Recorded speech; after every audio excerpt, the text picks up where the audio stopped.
Hello there everybody, it's finally time for another Commands and Colors Ancients replay, and today we have a real treat. In front of us we have the Battle of Cannae 216 BC. So, well, the Romans had been in panic after Trebia and not least the Battle of Trasimenus. So well, they have tried to do different solutions to cope with Hannibal. You know, they appointed a dictator. They had two other consuls here in between these guys who are in this battle, and well, and they actually had some more, cautious approach to Hannibal after the Trasimenus disaster. So there hasn't really been any large engagements between that and Cannae. Now, in 216, Hannibal marched southwards on the Italian peninsula towards what is called Apulia. It's called the province there, and there, close to Cannae, they seized the big supply source or depot of the Romans, an important place for Roman supplies, probably grain and so forth, and that was a big problem for the Romans.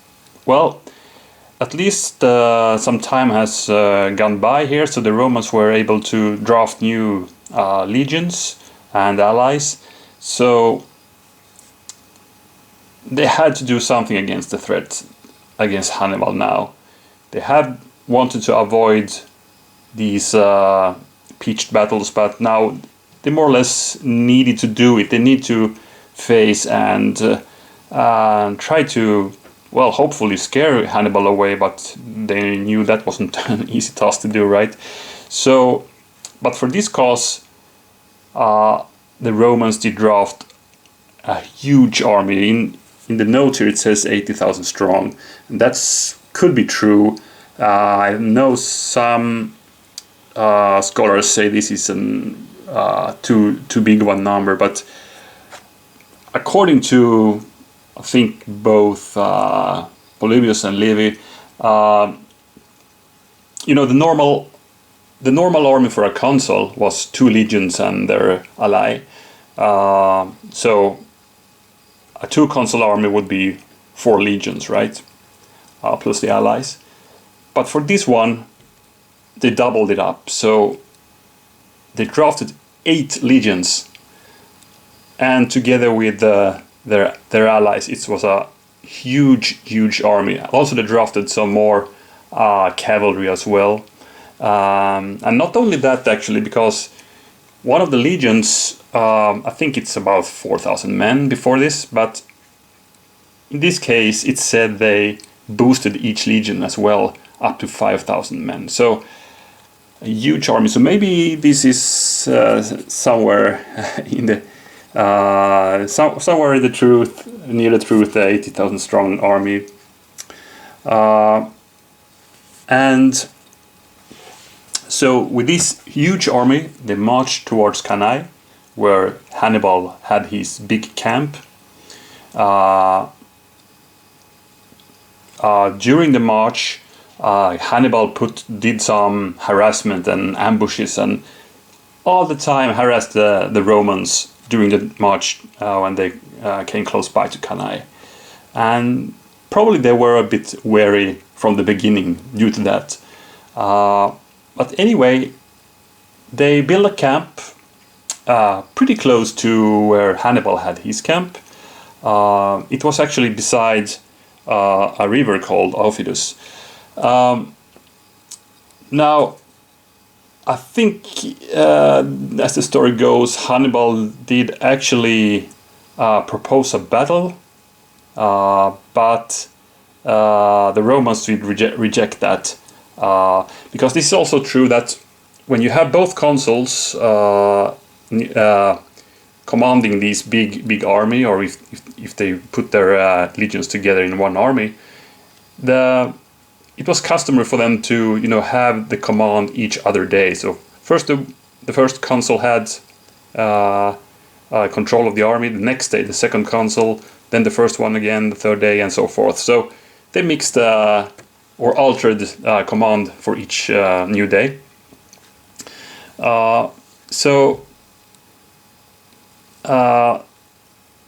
Anyway, the Romans, they did build another camp on the opposite side of the river Aufidus. That was a lesser camp in size, but it was actually meant to be a kind of a stronghold for the foragers and water bearers. So it was more like a supply base on the other side of the river. Hannibal, of course, wanted to provoke the Romans. I mean, that has worked before, right? So he, probably with his Numidians and maybe other troops as well, did harass those supply gatherers and water bearers from who were going out from that camp. So actually it was told that the Romans had a bit of a water shortage in during the day when the Battle of Cannae took place. So they were thirsty and it was dry. This was a late summer of 216, so I think it's if I remember correctly, it doesn't say here, but I think it was the 2nd of August, even though the calendar was different in that times for in the Roman calendar. But anyway, the 2nd of August, so it's late summer, very hot in the southern Italy, or middle, in Apulia, and I think the very next day, then it was Varro, the consul Varro, who had the command. He's said to be more reckless of the two consuls and more daring and maybe more foolhardy. So he thought, okay, it's time. We need to face Hannibal and his army now. This was exactly what Hannibal wanted, because again, he chose the ground of battle. So it was on the opposite side of the river where the main camps were. And the thing is, he could place his army in a good position. The thing is, which I forgot to say, is that the Carthaginian army was smaller, significantly smaller than the Roman army. So he had to think about something to not to be overflanked, you know. So again, he could choose the playground, so to speak, and so what he did actually was to place one of his flanks towards the river Aufidus, and then there were some hills or bluffs on the other flank where he could anchor his actually his right flank, and by that he could distribute his army pretty good to match the Roman. I mean, they couldn't really deploy their forces in a wider section to roll up his flanks then. So so the day came. Varro was in command of the Romans. Hannibal chose to set up his army in a kind of a crescent formation, as you see here. So you have, or actually, it said these guys started to march forward, and these guys are the units in the center of Hannibal's line, which was mainly Hispanic troops, Iberian, Celt-Iberian, but also Gauls, a lot of Gauls here in the center, and then, which maybe you could say it was the weaker part of his army, but still, I mean, these guys were fierce fighters as well. But the thing is that the veterans and the heavier troops, meaning the African phalanxes, he placed those guys on the flanks. Maybe a bit strange thing to do. Usually you put them in the center, I guess, but he had probably at least he had a plan with this. Some say the battle went exactly as Hannibal has foreseen it. Some say it was more coincidental things that caused the things that did happen to happen actually. So, but I mean, since he placed the veterans out on the flanks, he had something in his mind, and also this crest formation here could indicate on that as well.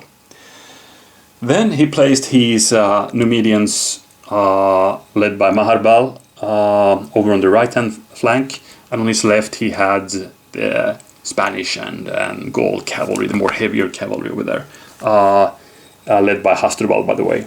Hannibal himself was said were in the middle here, where it started, but yeah, in this scenario he's placed with one of the African units on the, well, flank or center flank. The Romans, well, they had this huge army with 8 legions, and the space was limited. So what Varro did was actually a kind of a huge attack column. So he put the legions as they used to deploy, but then he formed up other legions behind. So it was a deep formation of Roman legions here. But he, if I remember correctly, though, he did do it traditionally with Hastati up front, and then Principes, and then he had the Triaria in the end here. But it must have been, well, very cramped and a bit of confused probably how the units were deployed here. It's also said that when the battle began, the Principes pretty quick run forward and to close the gaps that so they could form an unbroken line up on the front where the battle took place. On the right hand side, Varro himself is placed here. He is commanding the Roman cavalry here on the right hand flank. By the way, as I said, the river Aufidus is, you have to imagine it's just outside of the map here. It's flowing here, so Hannibal has anchored his flank here against that river, and so have Varro actually. But he had a bit more cramped locations here, and well, and the other Roman camp were a bit back here somewhere, where the Roman the supply camp or the lesser camp. On the left hand side, he placed his allied cavalry to face the Numidians, or actually the Numidians was facing them. And the battle began, and it said it started pretty traditionally with skirmishers firing off at each other, but nothing really happened there. So the big battle was launched pretty hastily here.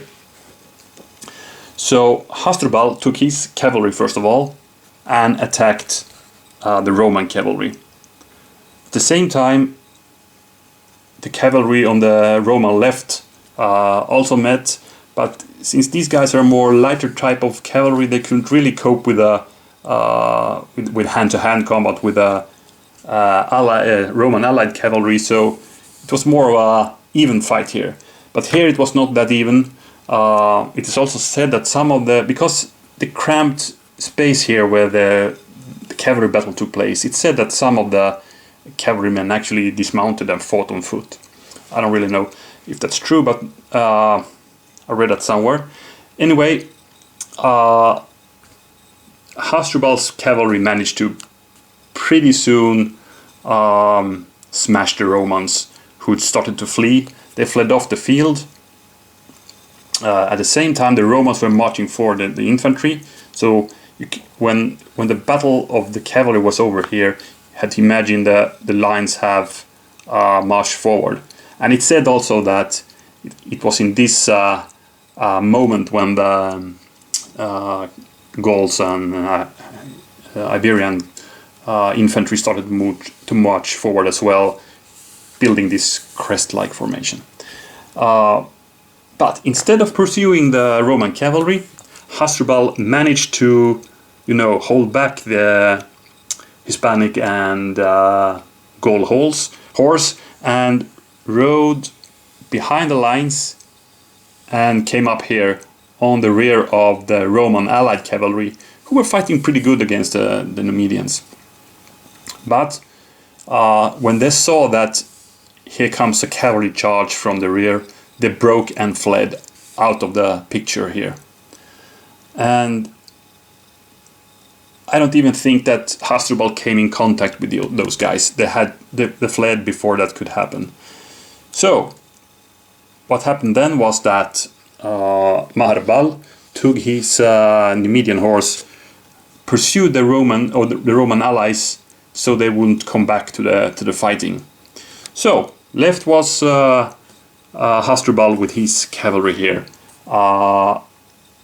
with no enemy cavalry more present on the battlefield. The main action had started to take place. The Romans were pressing forward. They have a good momentum, but on this time, maybe because of the heavy pressure of the Romans, or maybe according to Hannibal's plan, the center was bulging backwards.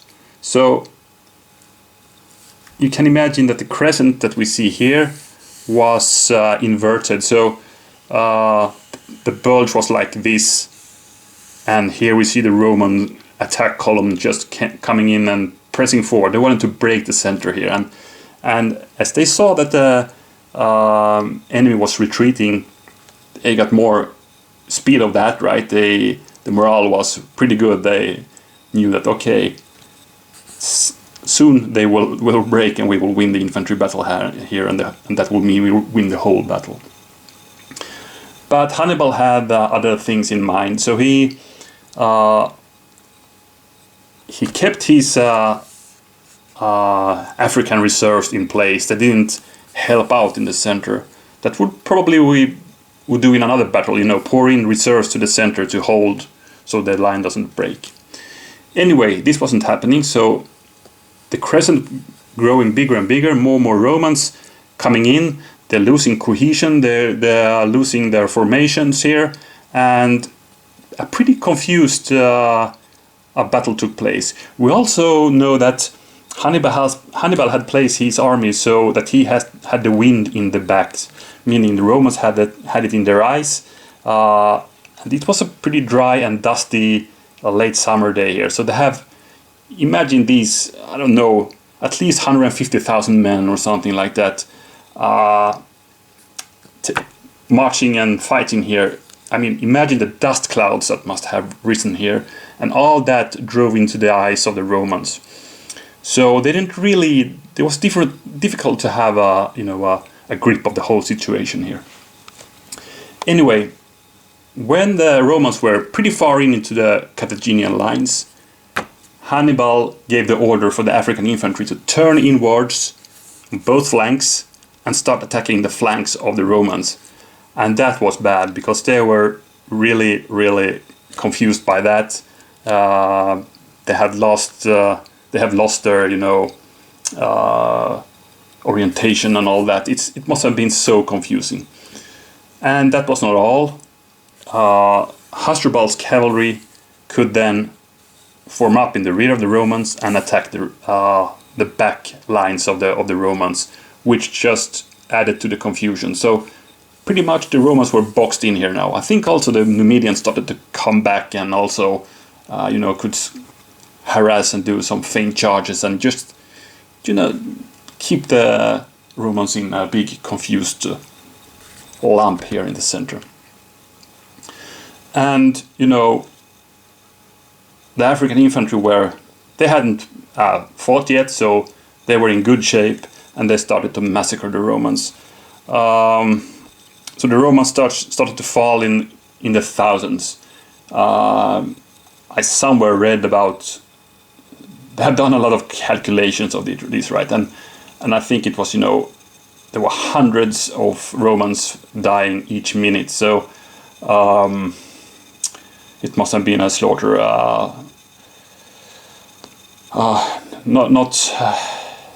Very hard, very hard scenes here.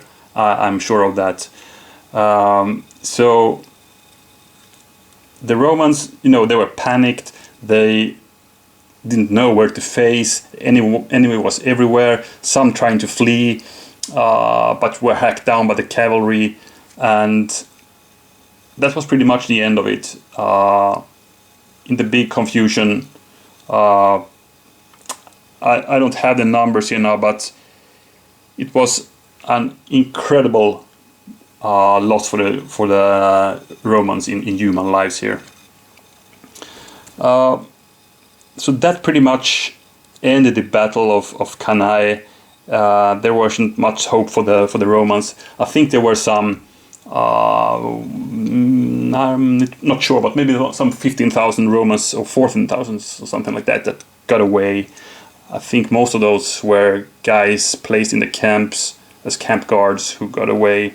Probably not many from the battle proper got away from the Romans, actually. But I don't know, maybe it says here about the numbers of... No, not really. It just says, surrounded and unable to maneuver, the Roman soldiers were slaughtered by the thousands and the army was destroyed. Yeah, and that was pretty much what happened here. So that's it for the history of it.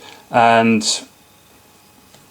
of course, Varro was to blame for the Romans here. He had recklessly attacked the Carthaginians on their terms, and that was the mistake the Romans did over and over again, also in the past. And you know, of course, after this, the Romans and Rome as the city were in big panic. They were thinking Hannibal would be at the gates any moment now, but actually he refused to march up to Rome.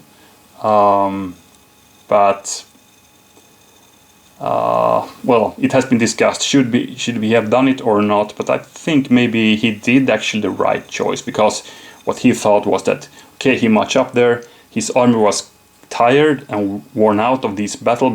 I mean, also the Carthaginians took big losses, I think at least around 10,000 or something Carthaginians, mostly Gauls and Iberians did die in this battle as well.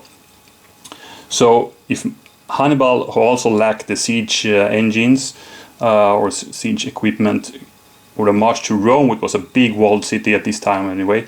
So what could he have done there? Just sit there and losing the momentum, basically besieging Rome. I mean, he had to, you know, gather supplies from somewhere, and he couldn't sit still for too long with such a big army in one place. So probably he did the right choice not to march on Rome, but try to win over the allies of the southern Italy, which he did. He got lots of allies thanks to this victory of Cannae, because the Greek cities down south, they broke their allegiance with Rome after this battle, like Tarentum. I think also a big city like Capua was headed over to Hannibal, and other big cities in southern and middle Italian peninsula. So that was what was Hannibal's plan, more like, you know, break the alliances between Rome and the other cities and regions in Italy. And he pretty much managed to do that, but we all know how it ended, so in the end it wasn't a plan that worked. Anyway, that's another story. So let's check out the War Council first. So we have leader Hannibal for the Carthaginian army, and they will have 6 command cards. The Roman army, led by Varro, Consul Varro, they will get 4 command cards, and they will move first. We fight till one side gets 7 victory banners. There's no special rules, there's no terrain, it's this open plain of outside of Cannae. And of course, when we're playing with the solo method of Stuka Joe, we will add 2 cards to the Carthaginian player to, as there is a 2 card gap here in command cards. So that's it. So I think we already talked about the armies pretty good here, how the composition of them. So maybe we just do a quick battlefield tour here before we start the battle. So here we have the left flank of the Romans, the allied cavalry. We have the allied troops here symbolized by these auxilia. Then we have 4 units of medium heavy infantry. Here we have Palus and 2 units of Velites up front. As the rear guard we have some 2 units of Triarii, where we have 1 leader here, Attilius. Right hand flank is pretty much a mirror of the left flank. Here we have the Roman cavalry with Varro himself, and then we have 3 auxilia. So we have the Roman allies there. On the Carthaginian side, their right hand flank, led by Maharbal, located there, has 3 units of Numidian cavalry. They have the African veteran infantry. Then up front we have Gallic warriors, 2 of them. We have auxilia in the center here, though 2 units, they are the probably Spanish forces. And then we have 3 units of slingers, and that's interesting.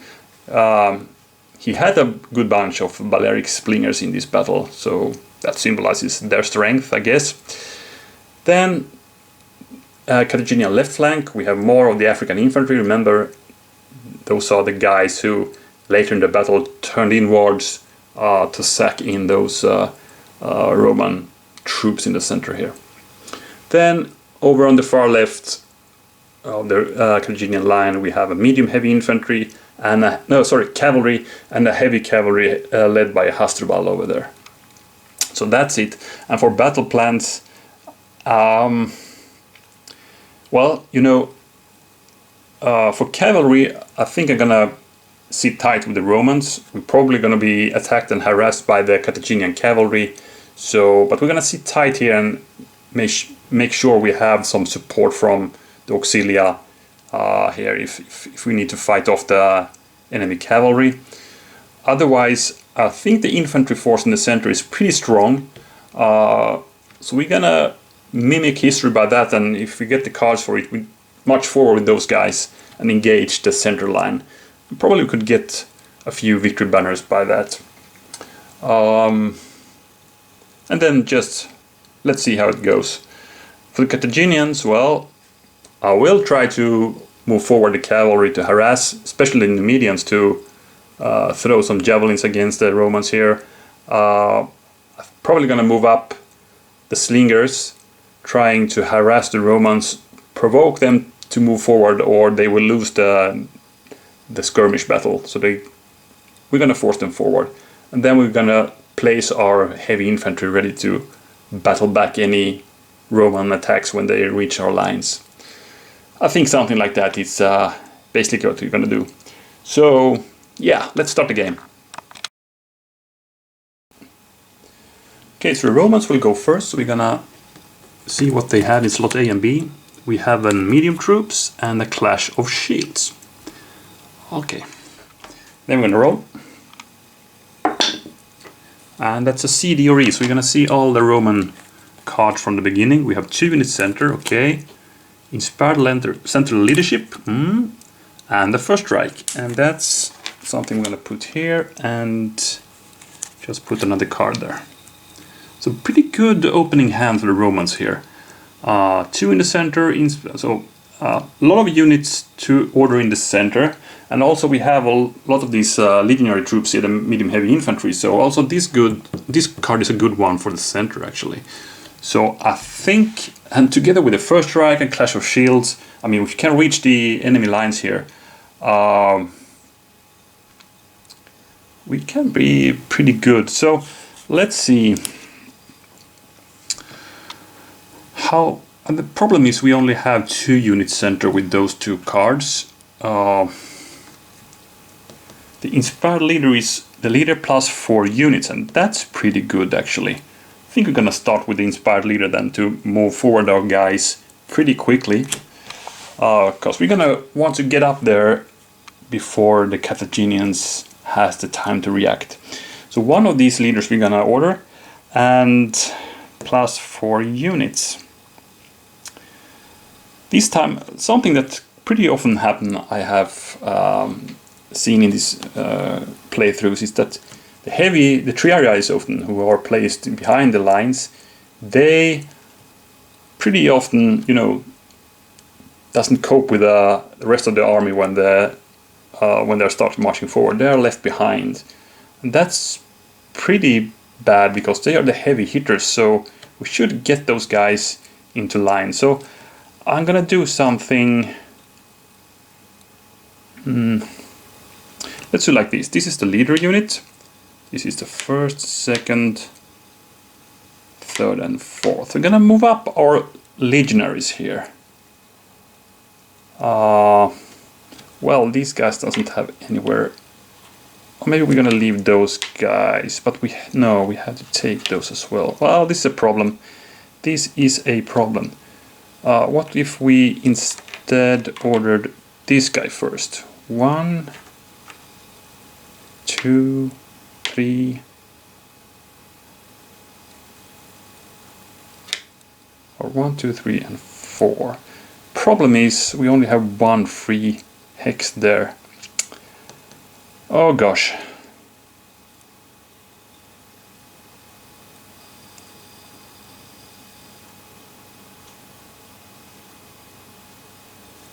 No, we need to actually leave one of the triarii out. So let's do it like that. These guys start moving forward. So we are sending forward some.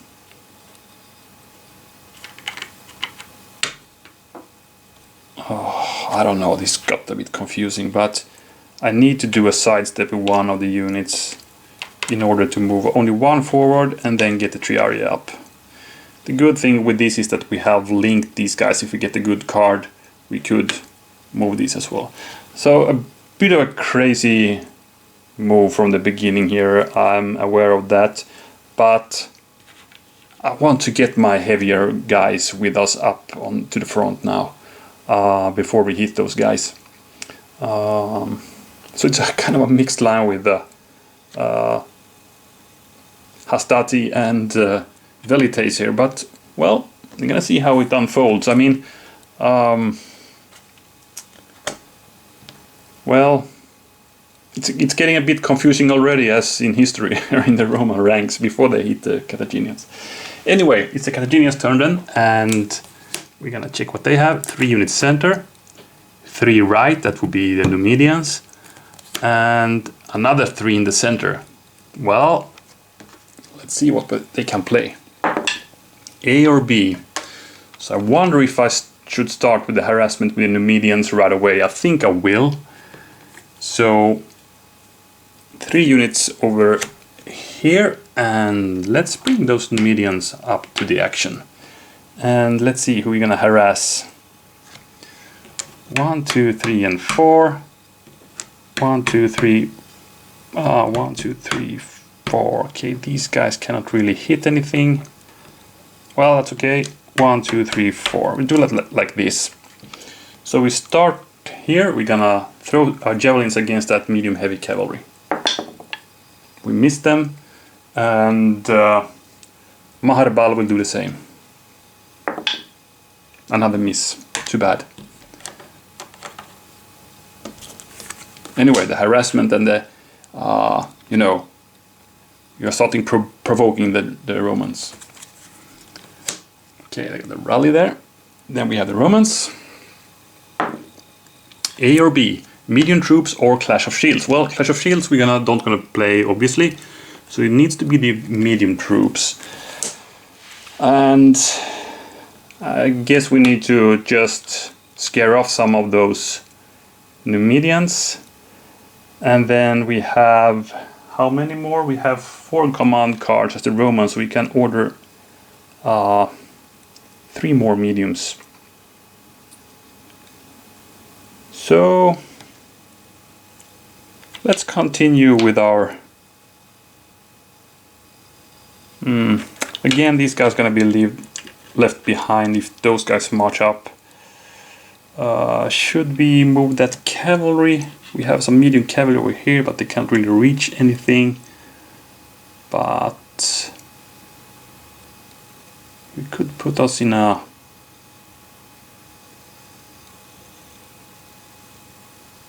in range to attack someone. Maybe we should... I don't know, it's a bit confusing now.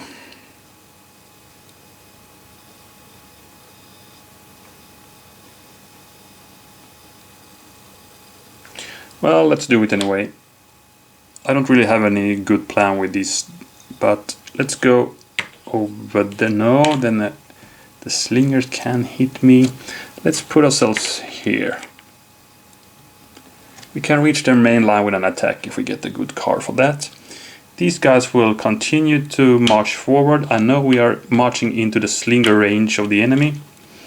And we are a bit of a broken up line here now, but I don't know. These guys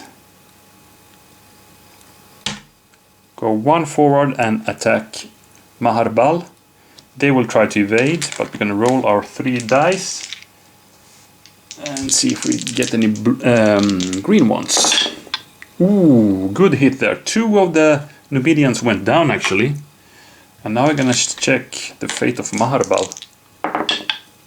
Oh, 2 flags, that's okay. So then they evade. So we cannot fulfill the charge with another one because they evade. Okay, but things are going pretty good for the Romans so far. Okay, Carthaginians. Okay, that's the tactics card, which would be a rally. We could get Maharbal to get back more of these Numidians, but maybe it's too early to do that. In that case, I need to take one of the 3 center cards, which is not a bad option actually. Let's do it. Let's take A. And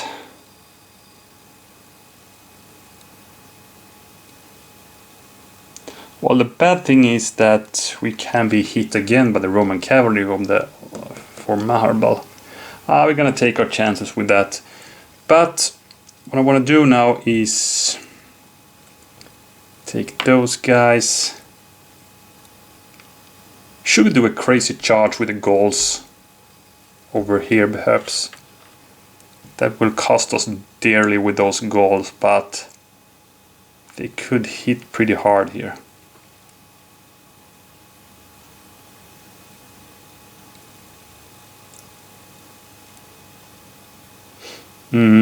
Let's do it. So take those 3 in the center. These guys will march here. But wait a minute, first these guys will march, not march, but charge. Then these guys will march up 1. Okay, so let's see. The slingers will throw their stones against those medium heavies. They have not moved, so it's 2 dice. And we got a flag. Oh, that was a blue. 1 hit and a flag. The flag they can ignore, which I think they will do actually. Or should they? They can be attacked by those... maybe we should take it anyway. Maybe we should take it.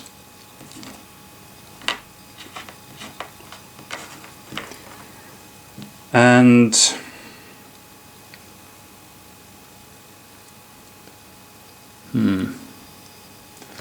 if I throw here and I get the flag, maybe these guys will retreat voluntarily. I think they will. Then I cannot attack with my warriors and they're gonna get slaughtered in the next Roman turn. I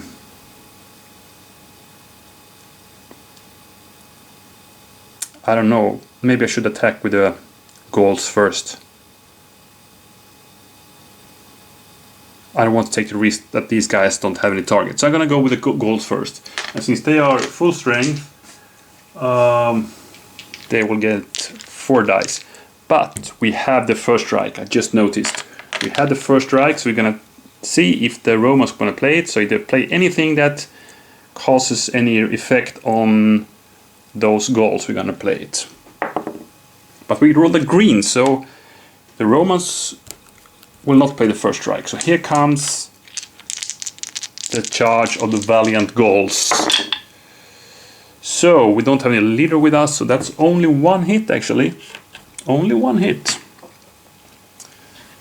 But we're gonna check if Pilus is alive after this charge. He is. So now they're gonna battle back. 4 dice. They have a leader, so that's 2 hits against the Gauls. No flags though. Okay, so now comes the javelin attack of the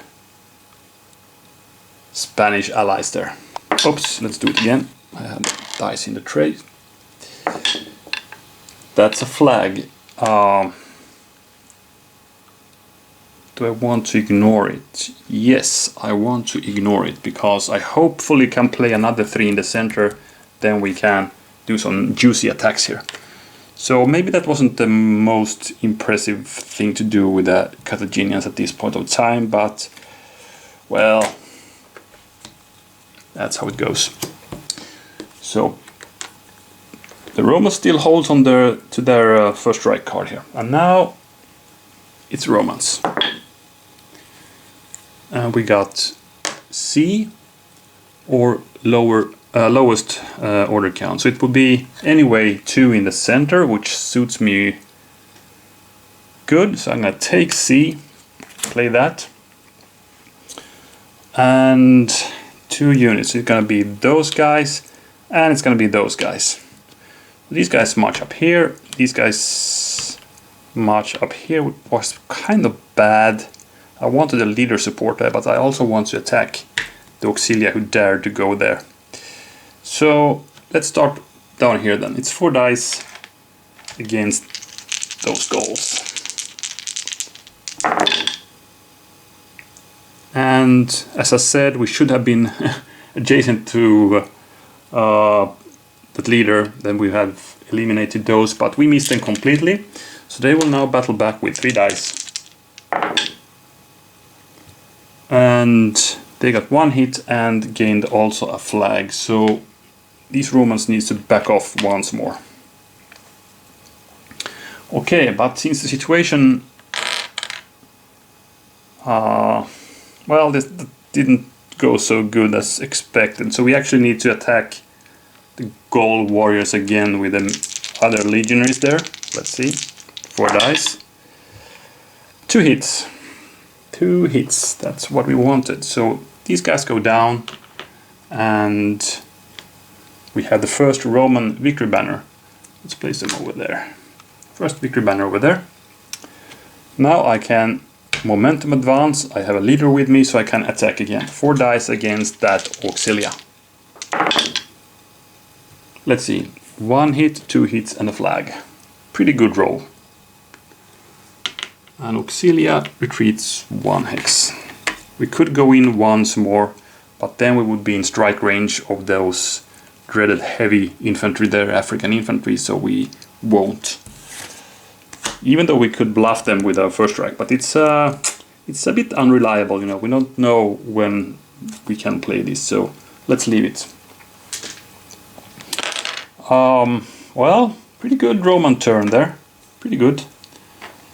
So Carthaginians next. A or B? So, we're gonna give them another card first. A or B? So it's a rally.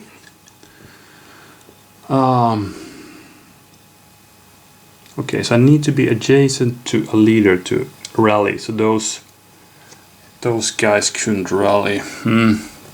No, so it's gonna be 2 units right or 3 units center. Maybe I should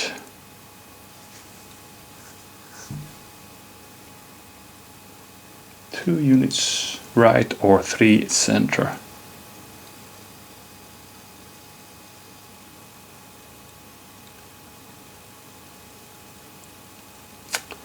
Well,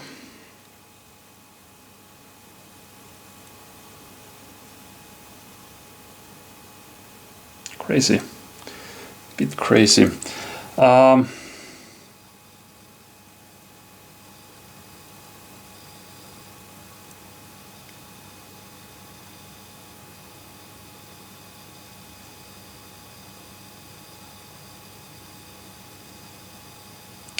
here's what I'm gonna do.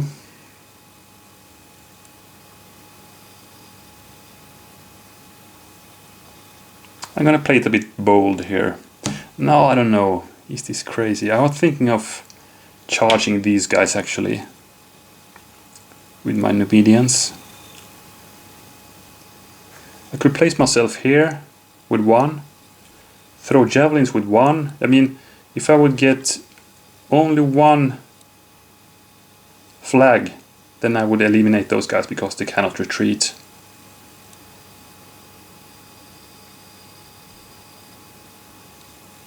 I think it's worth it. So let's play 2 on the right. We continue with the Numidians. So these guys will go down, these guys will throw the javelins. We start with a javelin throw, and now I hope for a flag, because that would eliminate that Roman cavalry. But no, we didn't even hit them once actually. That's crazy. Should I attack or not? I think I should, because I'm gonna roll 2 more dice, and again a flag would eliminate those guys. Of course we would not know if they play the first strike or not, but I will attack because I don't know what the Roman player has in his hand, right? So you're gonna go with a plan, but the Romans will roll for the first strike. That would not affect the Numidians, so I'm not gonna play it. So 2 dice from the Numidians. Flag, please. Not a single hit again. Pretty crazy. So these guys will now battle back with 3. Well, no hits, but they sure scared us away. So 4 hexes back. 1, 2, 3, 4. Well, that wasn't too bad, but didn't gain us anything either. No hits at all against that. Well, that was a spoiled turn. Okay. Then the Romans get another chance. C or lowest order count. So let's see what they have in C. It's 2 right, or we had 2 center. So maybe the 2 center would be something this time. But do I dare to attack with those alone up there? I could reach their line now and attack, kill off that Auxilia. That is a bit nice of a target, that I must say. Maybe I should dare to do it.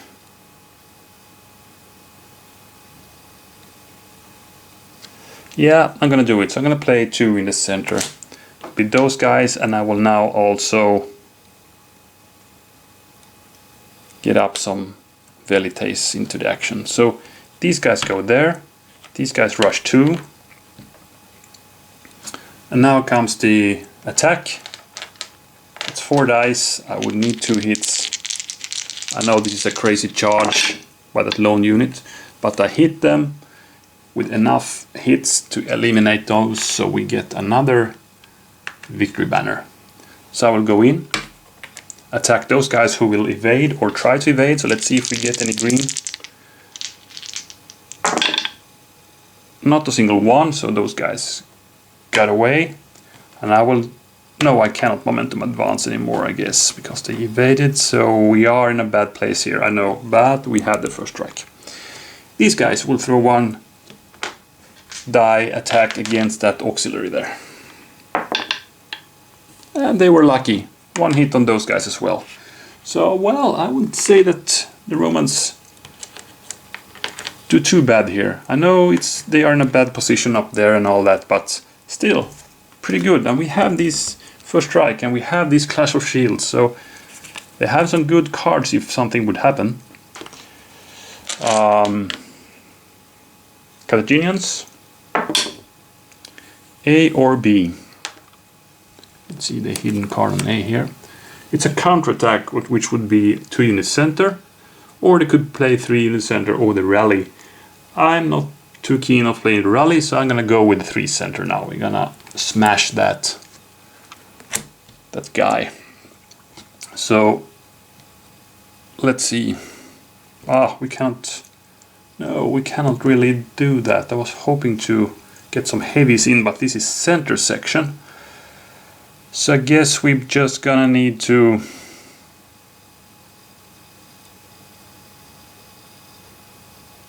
Maybe we need to throw our javelin, so should we do attack as well? I don't like this at all. Well, we could reach those guys with a... okay, so this is what I'm gonna do. 1, 2, 3. We are getting a bit thin on the center here. So these guys will move up here. The Gauls will charge the flank of the Roman legionaries there. And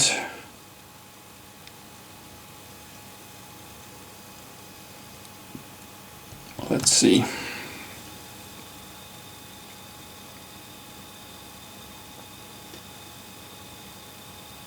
Should I stay and fire?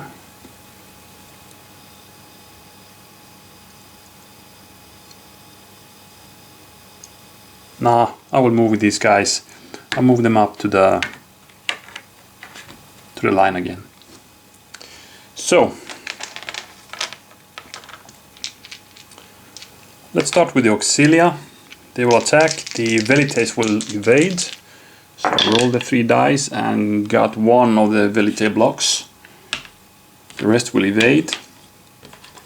Then comes the charge of the warriors. And now let's see if the Romans can play the first strike now. Well, that wouldn't affect them because a full strength Gaul unit or warrior unit ignores 1 flag. So this doesn't affect him. This means we won't play the first strike. That's how the rules goes for the first strike solitaire play here. So the Romans are still holding on to that one. So here comes the Gauls attack. 4 dice. And that would inflict 2 hits on the Romans. They are still alive. Let's see if the if Palus is alive too. He is, so they can battle back 4 dice. But they missed completely. That's an interesting roll. Nothing. But they're holding their ground. Well, and they're still holding on to the first strike. So, well. Let's replace that. Slot B. And I think this is enough for the first session now. I'm gonna take a break and maybe I even continue it today. Let's see. So, a bit surprisingly, we are seeing the Romans in a lead 2-0 of the Carthaginians. But, well, I guess the Carthaginians could get a banner soon. Over here we have some, unless the Romans can quickly get up some troopers over here. They need to do that. Maybe the cavalry can come to rescue now. They are in a strike range of those auxilias there, I noticed just. This is a good role for the cavalry to inflict something. But that would open up the flank for the Romans for Carthaginian cavalry charges. So let's see. Also, if the Carthaginians can later on activate these heavies, they're also in range for that Roman legionary unit there. But again, remember what they have here. Yeah, so heavy fighting. I'd say that the Romans had got the better of it so far. The Numidians have been pretty toothless so far. Not a single hit on their targets. Yeah, that's basically it. So that's it. So let's wrap it up by that. So thanks for watching and see you in next part of the Battle of Cannae. Bye bye.